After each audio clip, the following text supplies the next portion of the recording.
asked that a lot, but today, I'm not going to go into how. I'm going to go more into why. Because as you can imagine, in a Catholic country like the Philippines, why would you want to be a sex columnist? Well, nobody wanted the job. Manual, this men's magazine, was looking for a woman sex columnist to write for this column called Bitching. And I was a banker, I was assistant vice president of my bank, but I had a journalism degree. So I had the credentials. I was a mother, I had a kid, so I wasn't a virgin, so that was proof of experience. So I got the job. And writing that column was an eye-opener. It gave me a great excuse to ask people about their sex lives. Okay, I was writing about sex and relationships. It gave me this great excuse. And there was this one thing that always kind of bothered me. I said, how come nobody's talking about using condoms? Or nobody's talking about birth control? It was all about, we love each other. He loves me. She's gonna prove to me that she loves me. And I said, wait, but where's the part about taking control of when we can actually have children and when we will be ready to have babies? Where was this part? I was so bothered by that. But I was also more concerned about something else. I said, what's the career path of a sex journalist? May future ba yun? I mean, my God. And then I said, you know what? I'm a sex journalist, I'm a sex columnist, but I don't want to write about just sex. So when Manual closed, I went to the competition. I went to Playboy. And I met the editor, and I had a PowerPoint presentation, very similar to the one that I have now. And I made a full credentials presentation to him. I said, I want to write about other issues related to sex. There's a deeper way to write about sex. There's sex trafficking. I can write about the brothels in Angeles. What happens in Angeles City, which is our red light district? What really goes on there? And he was like so shocked to say, yeah, sure, we want those issues. And I said, yes, and I can write about them. He said, I'm sure you can. But I can write about it in a deeper way. Okay, sure. I was on a sales pitch, mad sales pitch, to say that there was another way to write about sex. There were other issues related to sex that were equally important, that needed attention, and that could be written about intelligently. So Playboy said yes, of course. And so I started writing about these issues, and I was still trying to figure out what the career path of a sex columnist would be. And then this happened. I have a gay best friend. A lot of the Bellas in the room, I'm sure, can identify with having a gay best friend. This was the man who promised me that I would never have to be afraid of growing old alone because he would marry me. This was the man who was so excited to pretend that he was straight so he could go to parent-teacher conferences with me and I would never have to be alone. My best friend told me he had HIV. And I knew so little about it. When he told me, I thought he was going to die. And me, I said, wait, I'm a sex columnist. But I know so little about HIV. And then I realized, you don't know anything about HIV. You don't know anything about cancer. You don't know anything about cardiovascular disease until it happens to someone you love. Right? My friend didn't want to talk about it. He said, I just want you to know that I got the test results and I'm positive and I don't want to talk about it. That was his way of dealing with his diagnosis. And I had to respect that. But I was scared. So I read. I read about HIV, I read about it so much, and then I started writing about it. Because I realized, hey, I'm a writer. I actually have a piece of real estate that goes out to a lot of people, that people can read, that people can access, and they can form intelligent opinions about. I'm in a position to do that. So I started writing about it.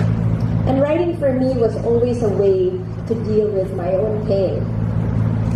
Writing for me was a way to deal with my fear. And it was also a way for me to deal with my anger. I was very angry. I wasn't going to let HIV touch someone I love like ever again. And since I could write about it, I had hoped that I wasn't going to allow other people's loved ones to be touched by HIV again. And you know, there's this, in HIV, there's this field called epidemiology. And it traces how viruses are transferred from one person to another. That's bodily fluids, all sorts of things. And going deeper into that, you have to understand the deeper human relations that actually make you decide why you want to get intimate with a person. And I found this so fascinating. And I found that it was never really just about the sex. You know, writing in depth about HIV opened me up to the social issues that surround it. Right? The economics, the economic disparity that makes people less accessible to treatment, that makes people more vulnerable. And I found that really there was a lack of informed choice. There wasn't enough information up there to make informed choices about sexual health. 18 to 20, school age. Raise your hands, please. Teenage mom, no one, are related to one. Keep your hands up. Maybe you are one also. Our friend, whoops, no, okay, keep your hands up. So, see, this is not uncommon. There are too many women, there are too many people in this room who know a Jeremy, are related to her, or are friends with someone like her. And by this time, you know, my work was getting a little bit more attention. And I got this grant from the Pulitzer Center on Crisis Reporting to write about migrant mothers. And again, I saw there's the choices that we make, reproductive health-wise, impact why we want to move abroad. There were just too many children to have. They couldn't afford it, so they had to leave their children. And today, this is the latest grant that I have with the Pulitzer Center. I continue to see the stigma that surrounds HIV that I saw 10 years ago. It's still the same. We're still trying to be silenced into not talking about it, or only talking about it in a way that will make others feel ashamed about their choices. And lastly, I'm a sex columnist because I'm a mother. About 2 years ago, there was this heated debate on the reproductive health law. It divided the country. But so many people also were starting to talk about sex in another way. The economic implications, the implications on young mothers, the implications on their children, the implications on us as a nation. Finally, 1/3 of them are from girls 15 to 24. By the age of 20, 20% of girls are pregnant. Promoting sexual literacy, writing about sex, empowering young girls with sexual health information, giving her an environment where she can feel safe and secure in making sexual decisions. This is the only way I know how to make a difference in a young girl's life. So I know what to say now. You know, when there are critics, when there's still voices in my head, I know what to say now. I'm not just a sex columnist.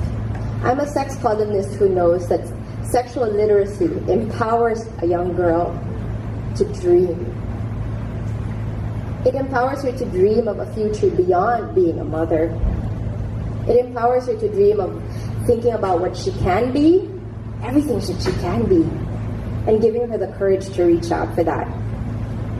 So I will keep on writing about sex. I'll keep on talking about sex. And I will keep on having it, I hope. Because sexual literacy is equal to sexual empowerment. The sexual choices that you make are equal to the life decisions that will impact your life and the life of the children that you bring into the world. This is the only way I know how to make a difference in a young girl's life. This is my purpose. You can slut shame me, you can smart shame me all you want, but I will not be silenced. This is what I will be doing for the rest of my life. Thank you very much.